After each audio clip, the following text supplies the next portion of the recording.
Hello friends, welcome to my channel Sure Education. आज मैं आपको पर्यावरणीय भूगोल यानी कि एनवायरमेंटल ज्योग्राफी का पार्ट 1 कराने जा रही हूँ। अगर आपको मेरी वीडियो पसंद आए तो लाइक करें, सब्सक्राइब करें और शेयर करें। तो चलिए शुरू करते हैं हम आज की वीडियो।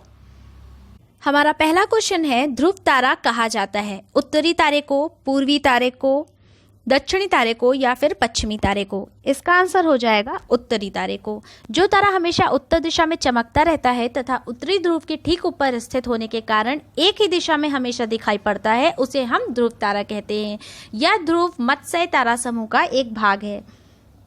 नेक्स्ट क्वेश्चन है, टाइटन किस ग्रह का प्राकृतिक उपग्रह है? वरुण का, बुध का, शनि का या फिर शुक्र का? इसका आंसर हो जाएगा शनि का। सौर मंडल में शनि आकार में दूसरा बड़ा ग्रह है। शनि के 62 उपग्रह हैं। टाइटन शनि का सबसे बड़ा उपग्रह है। शनि के अन्य प्रमुख उपग्रह मीमांसा, एनसीलाडू, टेथिस, डियान, रिया, हाइपेरियन, इपापेटस और फोबे है। बुध और शुक्र ग्रहों के कोई उपग्रह नहीं है। वरुण यानी कि नेपच्यून के 13 उपग्रह हैं। इनमें ट्रिटॉन व मेरिट प्रमुख हैं। नेक्स्ट क्वेश्चन है, सूर्य से निकटतम ग्रह कौन है? मंगल, बृहस्पति, शुक्र या फिर बुध? इसका आंसर हो जाएगा बुध। हमारे सौर मंडल में सूर्य से बढ़ती हुई दूरी के क्रम में ग्रहों की स्थिति इस प्रकार है: बुध, शुक्र, पृथ्वी, मंगल, बृहस्पति, शनि, अरुण और वरुण। इंग्लिश में इसे कहते हैं मरकरी, वीनस, अर्थ, मार्स, जुपिटर, सैटर्न, यूरेनस और नेपच्यून। इस प्रकार बुध यानी कि मरकरी सूर्य के सबसे नजदीक का ग्रह है। नेक्स्ट क्वेश्चन है, दक्षिणी गोलार्ध का सबसे लंबा दिन किस दिन होता है? 21 मार्च, 21 जून, 23 सितंबर या फिर 22 दिसंबर? 22 दिसंबर को दक्षिणी गोलार्ध का सबसे लंबा दिन होता है, क्योंकि इस तिथि को सूर्य का प्रकाश मकर रेखा पर लंबवत पड़ता है और इसी घटना को हम मकर संक्रांति के रूप में जानते हैं। भारत में कृषि को प्रभावित करने वाले मौसम का सबसे महत्वपूर्ण तत्व है तापमान, आर्द्रता, पवन या फिर वृष्टि। इसका आंसर हो जाएगा वृष्टि, क्योंकि भारत उष्ण तथा सम शीतोष्ण 2 कटिबंध में स्थित है। नेक्स्ट क्वेश्चन है, पृथ्वी तल पर उस काल्पनिक रेखा को क्या कहते हैं जो 180 डिग्री मेरिडियन यामनोत्तर पर खिंची है? अंतर्राष्ट्रीय तिथि रेखा, कर्क रेखा, विषुवत रेखा या प्रधान यामनोत्तर रेखा? इसका आंसर हो जाएगा अंतर्राष्ट्रीय तिथि रेखा। पृथ्वी तल पर 180 डिग्री मेरिडियन यामनोत्तर रेखा जो काल्पनिक रेखा है उसे अंतर्राष्ट्रीय तिथि रेखा कहते हैं। इस रेखा से पृथ्वी को पूर्वी एवं पश्चिमी देशांतर क्षेत्र में बांटा गया है। नेक्स्ट क्वेश्चन है, टूटता तारा यानी कि उल्का है एक समान गति से चलने वाला तारा, एक चमकता पिंड जो वायुमंडल में एक समान गति से चलता है, एक तारा जिसके एक सिरे पर पूंछ होती है, या फिर उल्काब जो पृथ्वी के वायुमंडल में प्रवेश करते ही आग पकड़ लेता है? इसका आंसर हो जाएगा डी, उल्काब। टूटता तारा एक प्रकार का पिंड होता है जो बहुत तेज गति से वायुमंडल में प्रवेश करता है और वायु में घर्षण बल लगने के कारण आग पकड़ लेता है। नेक्स्ट क्वेश्चन है, एक नक्षत्र का रंग निर्भर करता है उसकी सूर्य से दूरी पर, त्रिज्या पर, घनत्व पर या फिर पृष्ठीय ताप पर?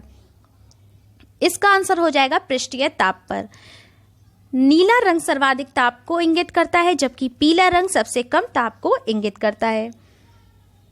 नेक्स्ट क्वेश्चन है, पृथ्वी का जुड़वा ग्रह इनमें से किसे कहते हैं? बृहस्पति को, शनि को, शुक्र को या फिर मंगल को? इसका आंसर हो जाएगा शुक्र को।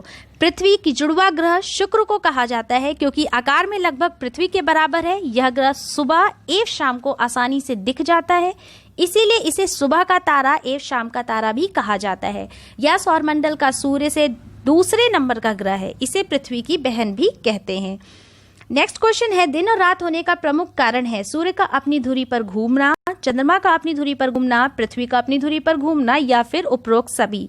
इसका आंसर हो जाएगा पृथ्वी का अपनी धुरी पर घूमना। दिन और रात होने का प्रमुख एकमात्र कारण पृथ्वी का अपने अक्ष पर घूमना यानी कि 23 डिग्री घूर्णन गति है। पृथ्वी अपने अक्ष पर झुकी हुई है, इसी कारण दिन एवं रात छोटे बड़े होते हैं। नेक्स्ट क्वेश्चन है, चंद्र ग्रहण होता है जब पृथ्वी सूर्य एवं चंद्रमा के बीच होती है, चंद्रमा पृथ्वी एवं सूर्य के बीच होता है, सूर्य पृथ्वी एवं चंद्रमा के बीच होता है या फिर पृथ्वी सूर्य एवं चंद्रमा सीधी रेखा में होते हैं? इसका आंसर हो जाएगा ए, पृथ्वी सूर्य एवं चंद्रमा के बीच होती है। जब सूर्य एवं चंद्रमा के बीच पृथ्वी आ जाती है तो पृथ्वी की छाया चंद्रमा पर पड़ने से चंद्रमा अंधेरे में डूब जाता है तथा दिखाई नहीं देता। यह स्थिति चंद्र ग्रहण या लूनर एक्लिप्स कहलाती है। नेक्स्ट क्वेश्चन हमारा है, ध्रुव तारा सभी मौसमों में स्थिर दिखाई देता है क्योंकि ध्रुव तारा अपने अक्ष पर घूर्णन नहीं करता, ध्रुव तारा भूमध्य रेखा की अक्ष पर स्थित होता है, ध्रुव तारा पृथ्वी के उत्तरी ध्रुव की अक्ष के ऊपर होता है, या फिर ध्रुव तारा दूसरे तारों से बहुत दूर होता है। इसका आंसर हो जाएगा सी, ध्रुव तारा पृथ्वी के उत्तरी ध्रुव की अक्ष के ऊपर होता है। ध्रुव तारा सभी मौसमों में स्थिर दिखाई देता है क्योंकि यह पृथ्वी के उत्तरी ध्रुव के अक्ष के ऊपर स्थित होता है। पृथ्वी का अक्ष एक स्थिर बिंदु होता है जिसके चारों तरफ पृथ्वी घूर्णन करती है, इसीलिए स्थिर अक्ष यानी कि एक्सिस के कारण ध्रुव तारा भी स्थिर दिखाई देता है। नेक्स्ट क्वेश्चन है, एक वलय प्रणाली में घिरा हुआ है जो अंतरिक्ष में हजारों किलोमीटर तक फैली है, मंगल, शनि, सूर्य या फिर चंद्रमा। इसका आंसर हो जाएगा शनि। शनि ग्रह के चारों ओर छोटे छोटे पत्थरों, एक धूल के कणों से निर्मित एक घेरा वलय पाया जाता है जिनका विस्तार हजारों किलोमीटर तक है। यह आकाश में दूसरा सबसे बड़ा ग्रह है। इसके इर्द गिर्द वलयों की संख्या 7 है। इसका सबसे बड़ा उपग्रह टाइटन है। टाइटन सौर मंडल का दूसरा बड़ा उपग्रह है। ये जो शनि है, शनि ग्रह, इसके ये जो चारों ओर ये वलय पाया जाता है, ये कितने नंबर में है? ये 7 होती है। ये हमें ध्यान रखना है। नेक्स्ट क्वेश्चन है, तारे का वर्ण निम्नलिखित में किसका सूचक है? वजन का, दूरी का, ताप का या फिर आकार का? इसका आंसर हो जाएगा ताप का।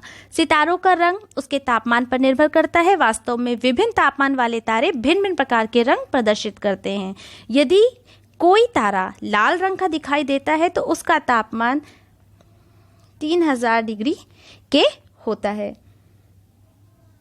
नेक्स्ट क्वेश्चन है हमारा, घटकों के बीच गुरुत्वाकर्षण द्वारा भारी मात्रा में एक साथ एकत्र हुए तारों, धूल और गैस को क्या कहते हैं? गुच्छा, वायुमंडल, आकाशगंगा या फिर सौर परिवार? इसका आंसर हो जाएगा आकाशगंगा। आकाशगंगा हमारी गैलेक्सी को कहते हैं जिसमें पृथ्वी और हमारा सौरमंडल स्थित है। वैज्ञानिक भाषा में आकाशगंगा को परिभाषित करने पर यह कहा जा सकता है कि यह तारों का समूह है जो गुरुत्वाकर्षण बल के कारण एक दूसरे से बटी हुए हैं। प्रत्येक आकाशगंगा में तारों के अतिरिक्त गैसों तथा धूलों का विशाल बादल भी होता है। 2007 में आकाशगंगा में एक HE 1523-0101 नाम के तारे की आयु 13 से 20 अरब साल अनुमानित की गई। इसीलिए आकाशगंगा कम से कम उतना पुराना तो है ही। अगर आपको मेरी वीडियो पसंद आए तो प्लीज़ लाइक करें, सब्सक्राइब करें और शेयर करें।